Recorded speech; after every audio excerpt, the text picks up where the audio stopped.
Good morning, सुप्रभात, केम छो, सलाम।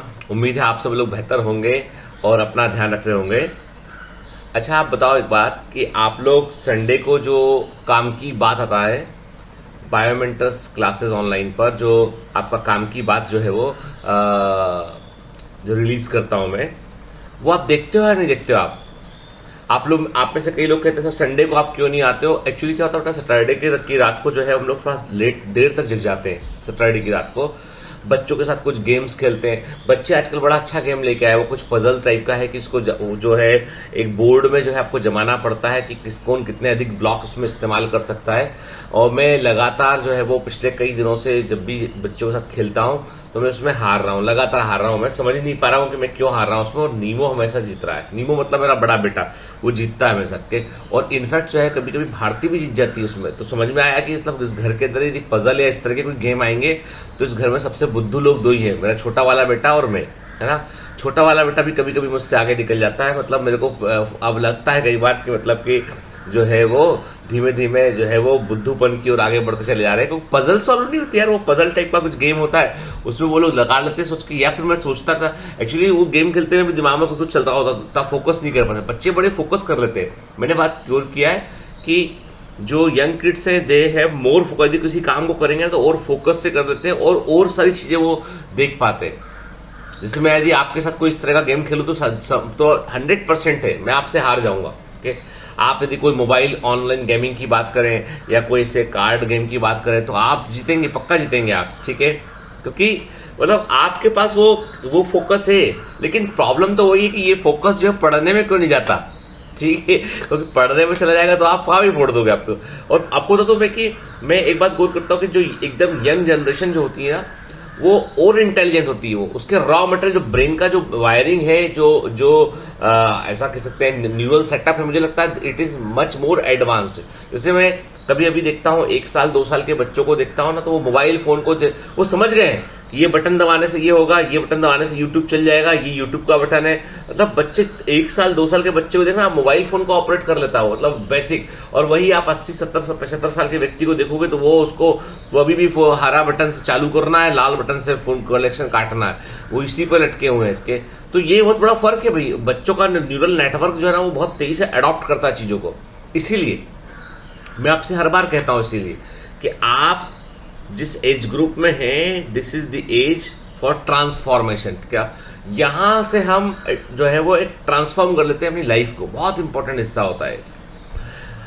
लोगों के दिमाग में एक परसेप्शन ये होता है कि मतलब यार ये यही तो जिंदगी उम्र है, यही तो मौज मस्ती का है, यही अभी नहीं तो फिर वो फिल्मी गाने सुनते हैं लोग बाग, है ना। तो मैं वही बात वही कहता हूं कि भाई ऐसा है कि जो है ये जो वक्त है सबसे इम्पोर्टेंस वक्त का इसलिए है क्योंकि ये आपका करियर बिल्डिंग टाइम है के। इस समय आप जो करेंगे ना उसके फल आपको पूरी जिंदगी जो है भुगतने पड़ेंगे। अभी सिंपल सी बात है, आप कुछ मत कीजिए तो फिर जिंदगी भर कुछ नहीं घटेगा। कि अभी कुछ कर लेंगे तो लाइफ लॉन्ग कुछ अच्छा होगा। मैं देखता हूँ कई लोगों का, मैं पीछे बॉम्बे में रहता हूँ, मैं तो बॉम्बे में कई बार मुझे मौका मिलता है कई अच्छे बिजनेसमैन से मिलने का। क्योंकि वो जो बड़ा बिजनेसमैन है, बहुत बड़ा आदमी है, उसके पास भी शरीर है, उसके पास भी ह्यूमन बॉडी है, उसको भी मेडिकल की जरूरत पड़ती है कि उसको भी कहीं ना कहीं से संपर्क से कई बार। अब डॉक्टर्स के साथ क्या होता है, जैसे मैंने एक पेशेंट को ट्रीट किया, ठीक है, तो उस पेशेंट के जो पहचान वाले 2-4 पेशेंट और होंगे, वो उनको कभी बात करते हैं, बताएगा अगर यार वो फला डॉक्टर साहब के पास जाइए, थोड़ी बात सुनते तो है कम से कम, और तुम्हारा इलाज ठीक से करेंगे, ठीक है। तो वैसे वो मरीज जो है वो आ जाया करते हैं पेशेंट क्या।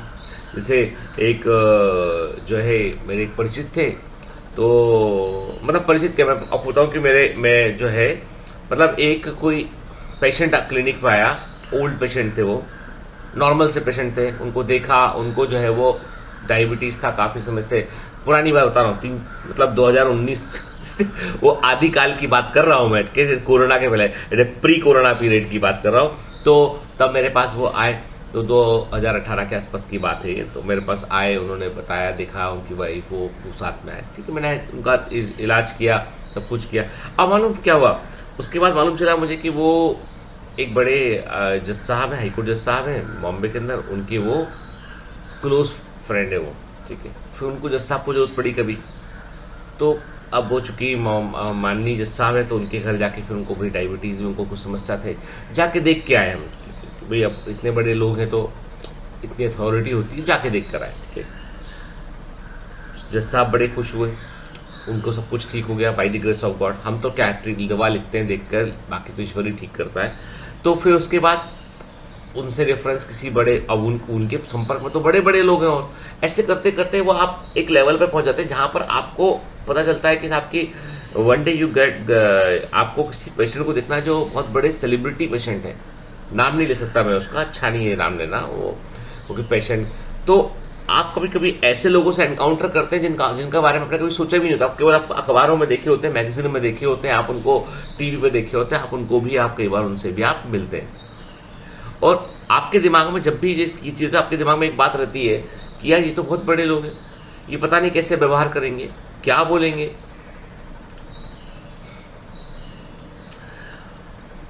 एक दुबई में एक बहुत बड़ी कंपनी, दुबई के अंदर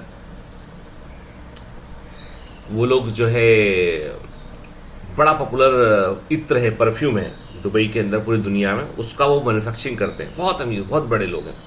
तो एक बार उनकी जो वाइफ है वो मेरे क्लिनिक पर आई, किसी से कहलवाया उन्होंने कि डॉक्टर साहब कोई टाइम दे दीजिए दिन में, तो वो फला मिलने आने वाली हैं। उनके हस्बैंड जो उस कंपनी के मालिक हैं, उनको कुछ मेडिकल प्रॉब्लम है, तो उसकी रिपोर्ट्स लेके आई हैं आपको दिखाने के लिए एक बार ना। तो मैंने कहा ठीक है, अब जिनका फ़ोन आया था वो मुंबई के अंदर भाई बहुत ही प्रोमिनेंट आदमी है, जनरली किसी को भी खुद से फ़ोन कर रहे हैं तो बहुत बड़ी बात है। तो मैंने कहा ठीक है, आप 2 बजे बोल दीजिए उनसे, मैं मिलूंगा, फ्री रहूंगा मैं ना।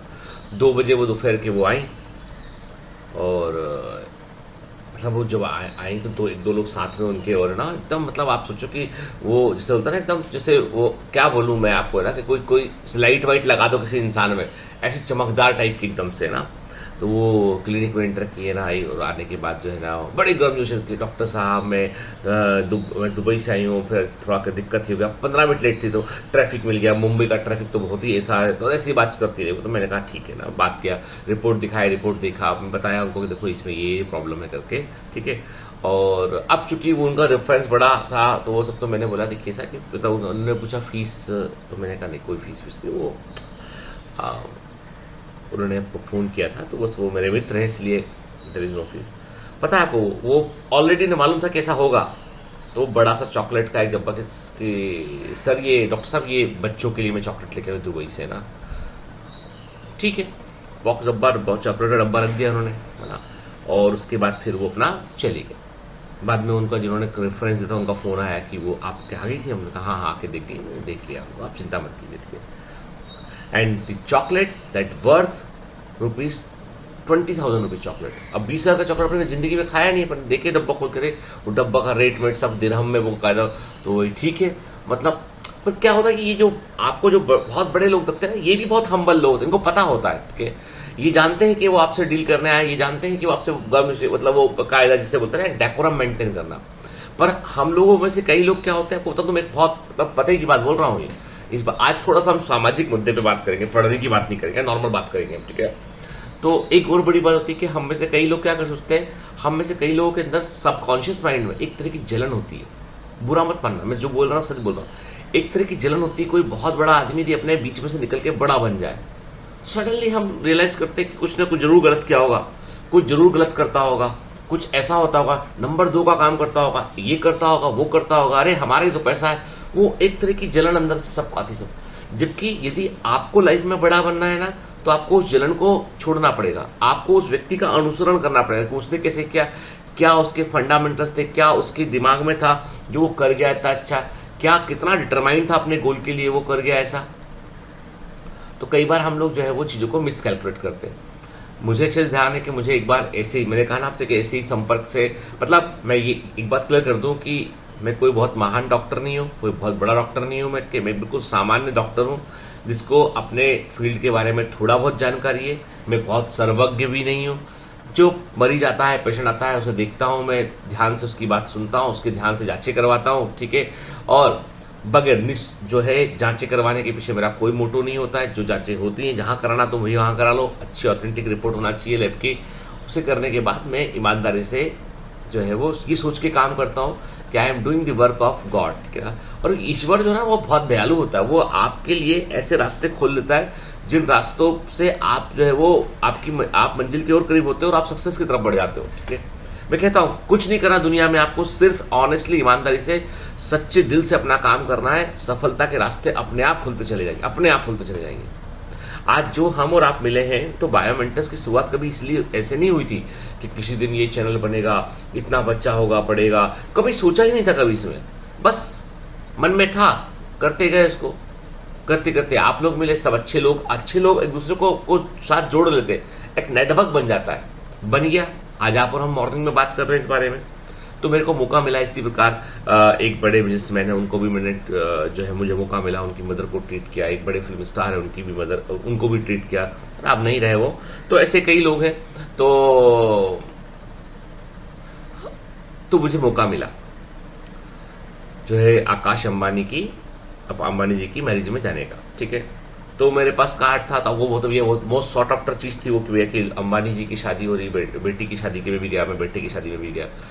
तो जो बेटे की शादी थी उनमें, तो उसमें जो उनके 3 रिसेप्शन थे। उनके एक रिसेप्शन था उनका जो उनके घर में था, केवल फैमिली मेंबर्स और बहुत ही क्लोज लोगों के साथ में। दूसरा रिसेप्शन जो था वो था उनका इंडस्ट्रियलिस्ट लोगों के साथ में, इंडस्ट्रियलिस्ट और या उनके जिनको वो जानते हैं, नॉन लोग, उनके साथ में। और तीसरा था पब्लिक के लिए। दूसरे वाले में जाने का मौका मिला और तीसरे वाले का भी इन्विटेशन था। दूसरे वाले में गए, आपको पता है, you can't imagine like that कि तब मैं और मेरा बेटा, हम दोनों गए। बड़ा वाला बेटा मेरा जो है वो इंटरेस्टेड नहीं हो किसी में, उसको इंटरेस्ट नहीं है ना कि अरे उसको मेसी अच्छा लगता है, उसको रोनाल्डो अच्छा लगता है, उसको जो है उसको कहीं कोई इंटरेस्ट नहीं, उसको तो वो भगवान जाने अलग दुनिया में रहता है अपनी। तो छोटा वाला बेटा मेरे टाइप का, तो उसको बड़ा चलो चलते हैं, इन्विट शायद जाके देख के गए अपन। मतलब लगे यार कि बाजू में कोई खड़ा है, तो कौन खड़ा है? बाजू में खड़ा हुआ है अभिषेक बच्चन, इधर खड़ा हुआ है आपके अर्जुन कपूर, है ना, मलाइका अरोरा, और आपका प्रीति जिंटा, ऐश्वर्या राय, है ना। ऐसे लोग आपके चारों, मतलब आप सोचो एक फंक्शन में आप गए हो, आपके आजू बाजू में एक प्लेट लेके यहाँ खड़ा, एक प्लेट बैठे हैं, बात कर रहे हैं लोग, बाग अपना खा रहे हैं, बात कर रहे हैं, बतिया रहे हैं, ठीक है। और कई ऐसे स्टार थे बाहर के, फॉरेन के, जिनको अपन जानते ही नहीं, स्टार थे। सुंदर पिचाई उसी वहां पर, और ऐसे बड़े बड़े लोग पूरे। और मैंने कहा ये तो मतलब अपन, ऐसा लगा मन में कि एक बार कि यार ये तो लोग बिल्कुल डिफरेंट टाइप के लोग, मतलब। फिर अभिषेक बच्चन से बात हुआ मेरा, है ना, उनसे मैंने बात किया, 2 मिनट के लिए बात किया उनसे मैंने। और रितेश देशमुख हुए वहाँ पे, है ना, और तमाम देखा मैंने, तो मतलब सबको। फिर टीना अंबानी वहीं पर, और इसके अलावा हेमा मान लीजिए जितने लोग जिनको अपन देखते हैं ना टीम, वो सब आसपास वहीं पे, ठीक है। कोई तो देखा अपना ध्यान इस बात पे कि भाई ये जो है अभी, हाँ, सलमान खान, शाहरुख खान वो अंदर थे, वो बाहर वहां नहीं थे, जहां पे लोग खाना खा रहे थे वहां पे वो नहीं थे, वो भी आए हुए थे उस समय, ठीक है।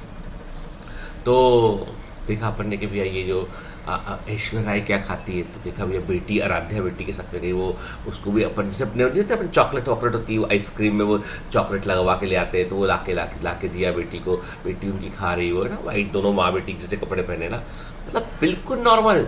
कि वो कोई लेके आया प्लेट, उसमें से देख तो चिप्स उठा के खा लिए, बात करते रहे बैठ के इधर उधर के, क्या बात कर रहे हैं ना। अब वहाँ साइना नेहवाल, ऐसे बड़े बड़े प्लेयर्स भी, तो एकदम डिफरेंट, मतलब जो स्पेक्ट्रम ही डिफरेंट था पूरा वो। और मैंने एक बात गौर की, उनको इस बात से फर्क नहीं पड़ता कि आप कौन हो, क्या वो उस पार्टी में आप लोग हैं, मतलब सब इक्विवेलेंट है उस पार्टी में, आप है सब इक्विवेलेंट है, सब एकदम गर्मजोशी से। अभिषेक बच्चन से बात कर एकदम गर्मजोशी से, और कैसे आप, कैसे, मतलब ये भी नहीं कि जानता ही नहीं तुमको, कैसे हैं आप, हाथ मिला के बड़े अच्छे से। अच्छा, रितेश देशमुख से बात किया, मैंने बोला आपकी मूवी आई थी, बहुत अच्छी लगी, oh you like it, good good, मतलब ऐसा एनर्जी लेवल। मैंने कहा तो अपन तो ऐसे है ही नहीं, अपन इतने हम्बल ही नहीं। मैंने गौर किया, इतना बड़ा बन के आदमी को हम्बल बनना चाहिए, तो ही कुछ हो सकता है बेहतर, ठीक है। तो हम्बलनेस का अपना एक, मतलब मैं हमेशा एक बात कहता हूँ आपसे, जिंदगी में बेटा एक बात याद रखना कि जितने विनम्र रहेंगे आप, जितने आप फल लगने पर, जितने बड़े होने पर आप जितने विनम्र रहेंगे, जितने फ्लेक्सिबल रहेंगे, जितने सॉफ्ट रहेंगे ना, उतना मान सम्मान आपका लंबे समय तक मेंटेन रहेगा। जहां आप में घमंड आया, अकड़ आया आप में, तो वहां पे इंसान जो है वो धीमे धीमे खत्म होने लगता है, ठीक है ना। एक आज इतनी लंबी बात बोल दी मैंने आपसे, आप लोगों से पता नहीं मन में आया किस्सा सुना दो के। एक अच्छा बड़ा the secrets of the millionaire mind, T Harv Eker का जो है छोटा सा वो है, इसमें राइटअप है। जब मैं सैन डिएगो में रहने गया, तो हमने शहर के एक अमीर इलाके में मकान लिया। हमें उस मकान और इलाके की सुंदरता पसंद आई थी, लेकिन मैं थोड़ा झिझक रहा था क्योंकि मैं वहाँ किसी को नहीं जानता था और मुझे लगता था कि मैं इतनी ऊंची सोसाइटी में फिट नहीं होता हूँ। मेरी योजना यह थी कि मैं अपने काम से काम रखूंगा और इन घमंडी अमीर लोगों से ज्यादा घुलने मिलने से बचूंगा। बहरहाल जैसा ब्रह्मांड का इरादा था, मेरे 5 और 7 साल के बच्चों ने उस इलाके के बच्चों से दोस्ती कर ली और जल्द ही मैं अपने बच्चों को उन महलों में खेलने के लिए छोड़ने जाने लगा। मुझे याद है कि मैं लकड़ी के कम से कम 20 फुट ऊंचे एक बेहतरीन नक्काशी वाले दरवाजे को खटखटा रहा था। मम्मी ने दरवाजा खोला और बहुत दोस्ताना आवाज में कहा, हार बाप से मिलकर खुशी हुई, आप अंदर आइए ना।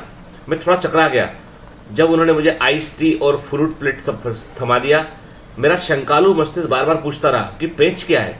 फिर उस महिला का पति वहां आ गया जो अपने बच्चों के साथ स्विमिंग पूल में खेल रहा था। उसने और भी दोस्ताना अंदाज में कहा, हार हमें बहुत खुशी है कि आप इस इलाके में रहने आए। आपको आज रात को हमारी पार्टी में अपने पूरे परिवार के साथ आना ही है। हम आपका सबसे परिचय करवा देंगे और हम जवाब में ना सुनने को तैयार नहीं है। वैसे क्या आप गोल्फ खेलते हैं? मैं कल क्लब में खेलने जा रहा हूं। आप मेरे मेहमान के रूप में क्यों नहीं चलते हैं? अब तक मैं सदमे में आ चुका था कि वे घमंडी लोग कहां थे जिनके मिलने का मुझे यकीन था। मैंने घर लौटकर पत्नी को बताया कि हम पार्टी में जा रहे हैं। ओह, उसने कहा, लेकिन मैं पहनूंगी क्या? हर दुनिया की हर वाइफ उसकी यही प्रॉब्लम है। अब भारती सो रही है भी ना, इसलिए बोल रहा हूं अपने मन। कभी कहीं जाना हो बाहर ना, तो मैं पहनूंगी क्या? अलमारियां भरी पड़ी कपड़ों से, परम्यूटेशन कॉम्बिनेशन इतने सारे हैं, लेकिन हर बार वही की शिकायत है, कपड़े नहीं है। आपने को कोई फर्क ही नहीं पड़ता, जो हाथ लगे वो पहन लेते। ठीक है, खैर फिर बोलना नहीं यार तुम्हें ना, तुम काट कूट के डाल देते तो फिर लफड़ा होता है ना फिर तो। लेकिन मैं पहनूंगी क्या?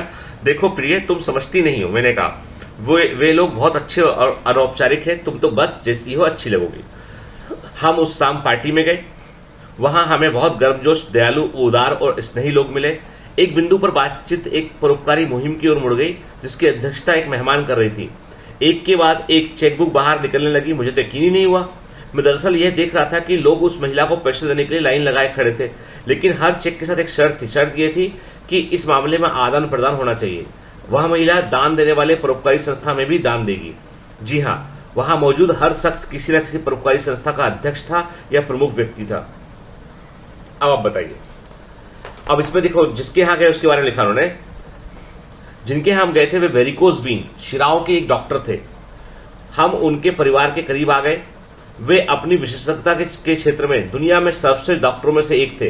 डॉक्टर की बात चल रही है, और ढेर सारी दौलत कमाते थे। वे हर ऑपरेशन का 5,000 से 10,000 डॉलर लेते थे और एक दिन में 5 ऑपरेशन करते थे। मतलब वो जो अमीर व्यक्ति थे वो डॉक्टर थे एक बहुत बड़े। ठीक है, तो ऐसा नहीं। तो एक्चुअली मैं आपको हमेशा एक बात कहता हूं कि जितने भी बाउंड्रीज हैं दिमाग के अंदर, वो हमने लगा रखी हैं। ये हमको कभी रोकती नहीं है। If you want to become a prime minister of this country, you can become a prime minister of this country. If you want to become a high court judge, you want to become a great doctor in the world, आप बिल्कुल कर सकते हैं। लेकिन बात इतनी कि आपको दिमागी सीमा रेखाएं जो लगा रखी, बाउंड्रीज, उनको तोड़ना पड़ेगा। आप उठ के वहां से फेंस से बाहर निकलना पड़ेगा। नहीं, बाहर दुनिया है और अच्छी दुनिया है, बुरी नहीं। क्योंकि हम बचपन से बुरी दुनिया के बारे में सुनते आ रहे हैं और हमारा सबकॉन्शियस माइंड भी उसी बुरी दुनिया के बारे में बात करता है कि ये बुरे होते। नहीं, आप ये सोचिए, you should be a magnet जो अच्छी चीजों को अट्रैक्ट करता है और अच्छी चीजें ही आपसे एनकाउंटर करेंगे। Have a great day head. आज लंबा हो गया भाई, 18 मिनट 44 सेकंड का। मुझे इतना समय लेने की क्षमा कीजिएगा, पर पढ़ते रहिए, मेहनत करते रहिए, जीवन में सफल होइए। All the best.